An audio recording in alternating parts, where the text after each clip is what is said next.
Alright, I cut it open and it looks amazing in there, but yeah, these are very far from ripe. I'd say like 2-3 more weeks, maybe even a month.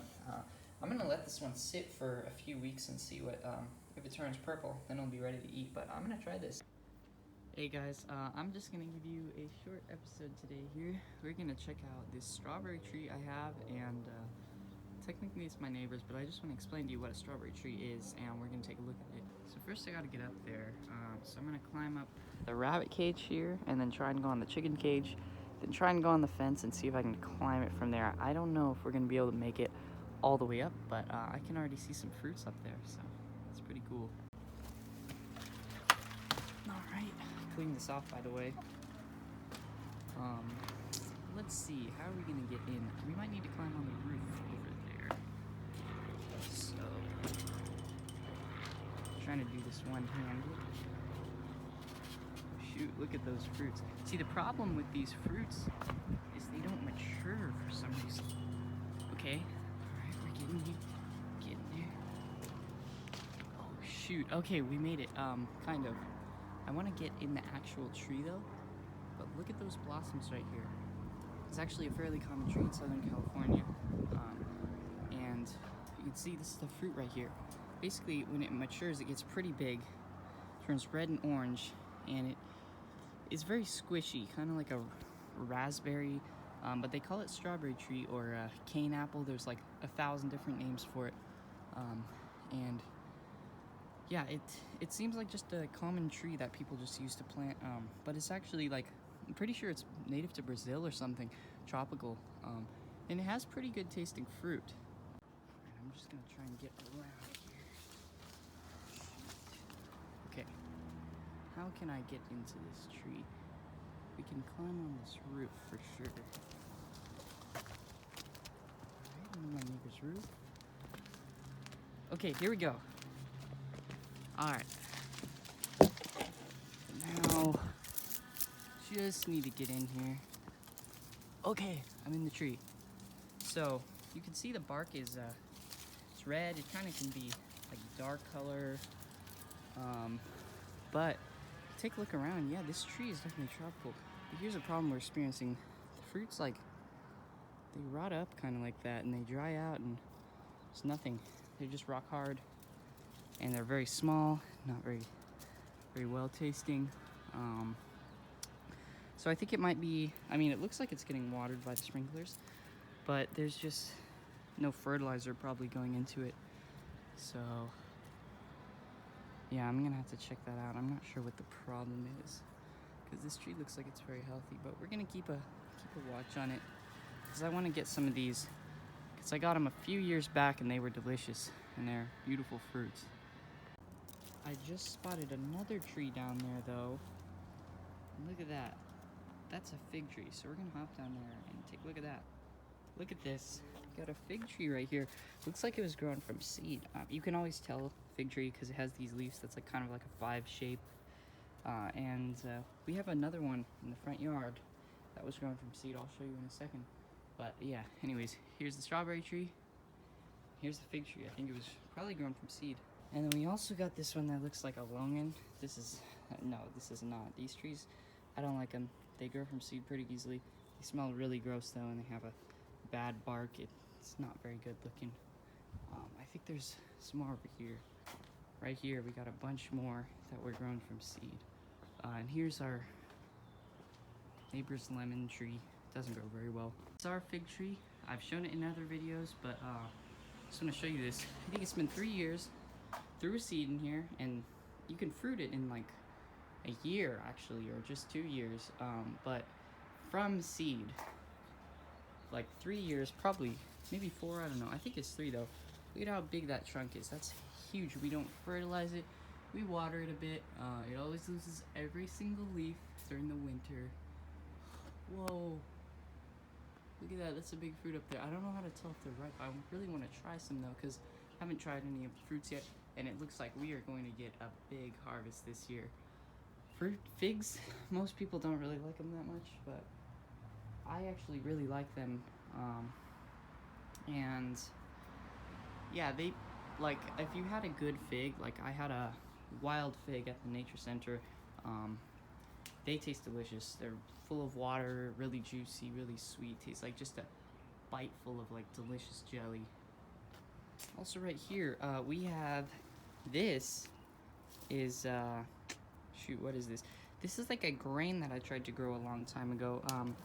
Looks like we actually have some, I forget what it's called, but it's in birdseed, and I tried to grow some of it from my chicken food, my quail food or something, and you can actually mill it down, turn it into edible flour, make some bread out of it. So that's a cool little thing right there. I used to try and grow stuff in here. Gardeners would always rip it out, so I just worked in the backyard. And then also right here we have, I don't know the scientific name for this plant, but it's a flower that smells really good to some people. I don't really like it, but it is a tropical plant. It looks really nice, so I would consider growing it in the back, but it doesn't make any fruit. On the next stop we have Horsetail right here. I am sure you've seen this plant before. This is a really cool plant because when the leaves are dried, you can actually use it to clean pans that have burn on the bottom, and it works like a miracle. But also, it's loaded with calcium. You can make a really good horsetail tea with it, and that's good if you're ever stranded in the wilderness and you need your calcium supplement. Tastes really good. I'm pretty sure it has a bunch of like health benefits and stuff, or you could just, you know, chew it. And I'm sure there's a ton of different other uses for it, but this stuff is really easy to grow, looks pretty nice, and it's useful. Mexican garden sage right here. I really like this plant. Saw some birds eating the nectar, and then I decided to take a taste, and check this out. If you, I don't know if it's full right now, no it's not. Usually when you squeeze this, you can get a little bit of nectar out, and you can chew it up. It tastes really sweet. And it's basically just like an edible nectar. I've tried to collect a bunch of it. It's pretty hard to collect, but you know, it's just a good snack that'll boost up your sugar. Look, we got some common mallow right here. This is the most sickly variety I've ever seen, but usually these leaves can get really big. I like to boil them. This is a edible weed right here, and there's a lot of edible parts to it, pretty much all of it. I think even the root is edible. But right here, they call it Cheesies because this part of it can look like a little cheese wheel, kind of. You can eat all of that. Up the roots, I like make some tea out of that. I like to boil up the leaves, and that makes a really good soup. We also got some of these weeds here. If you see a weed like this, it's most likely edible, or a dandelion or anything like that too. There's different kinds of dandelions. They're basically lettuce. Like, they're pretty good. Sometimes they're pretty bitter, but you know, sometimes lettuce is bitter. But all stuff like that, it doesn't even need to be taken good care of because it's a weed. It grows very easily. Like this right here, also edible. Don't eat them if they have red leaves or like bad looking stuff on them, but that is edible. Also got some clovers right here. I don't know which kinds these are. I think these are the citrus kind. There's a ton of different varieties, but clovers are also edible, and they have a nice sour taste to them depending on which kind you get. And then right here, take a look at that. We got some creeping Charlie as well underneath here. Kind of like common mallow, more like a creeping vine. I forget, I think the flowers are also yellow or something. I've eaten this a few times. I stick to the common mallow stuff usually. It's a lot easier to find, but the creeping Charlie, its leaves do get pretty large. Here's another clover variety, and this kind, it doesn't have much of a flavor, but it is edible if you are dying for some scavenging greens.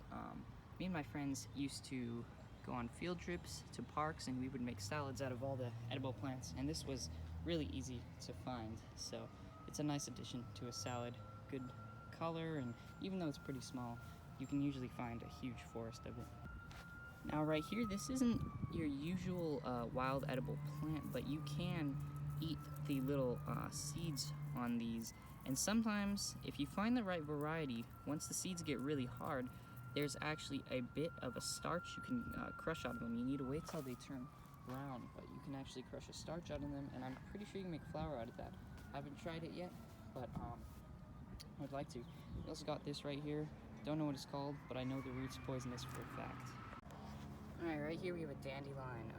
You can make lots of good stuff with this. Dandelions are kind of the best wild edible plant since the whole thing's edible. The stalks, the roots, you can make tea out of. You can make tea out of the flowers, you can make wine out of them, everything. They taste tastes delicious.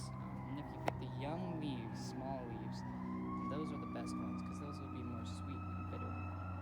So just thought I'd show you this right there. This is a pansy right here. It has a really weird kind of stinky smell, and this plant is poisonous. This is actually a pretty lethal plant, so stay away from this.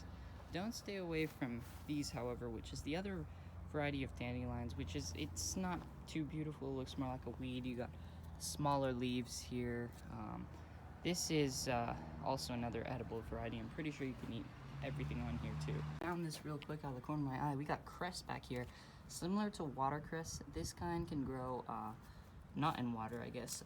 And this is a pretty good tasting thing.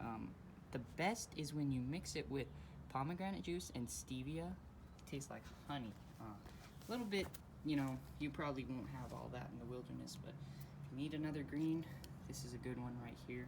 Got some more of those clovers right there as well, and some night jasmine here. I don't think this one's edible though. And just in case you haven't seen my other videos, what we have right here is podocarpus, or fern pine. This tree is very common where I live, at least. It's used for decoration, but the trunk gets very big. It gets a lot bigger than this. This thing gets crazy huge. I don't even know why we planted it so close. But these are kind of invasive because they just get so large. But their leaves, once they're dried, are pretty great for fuel, for starting fires. The logs are good for burning. I usually use them as startup, like the first 4 stages of your fire, and then you can move on to logs if you're starting from like flint and steel. Most people do not know that roses are actually edible. You can eat the petals. I don't think you can eat anything else besides that, but the buds, you know, like when they have this big large thing right there, it almost looks like a fruit. The petals are good. Pretty flavorless actually, which can be good, you know. Can be pretty useful in side dish. A little bittersweet, yeah, that's what they are. That was actually good, you know. I don't eat rose petals too much in other things, but yeah, that was actually not too bad.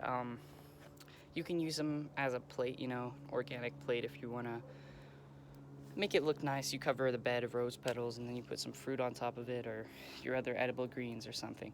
All right, here we are in the garden. You don't need to see any more of this, and these are not really wild edible plants.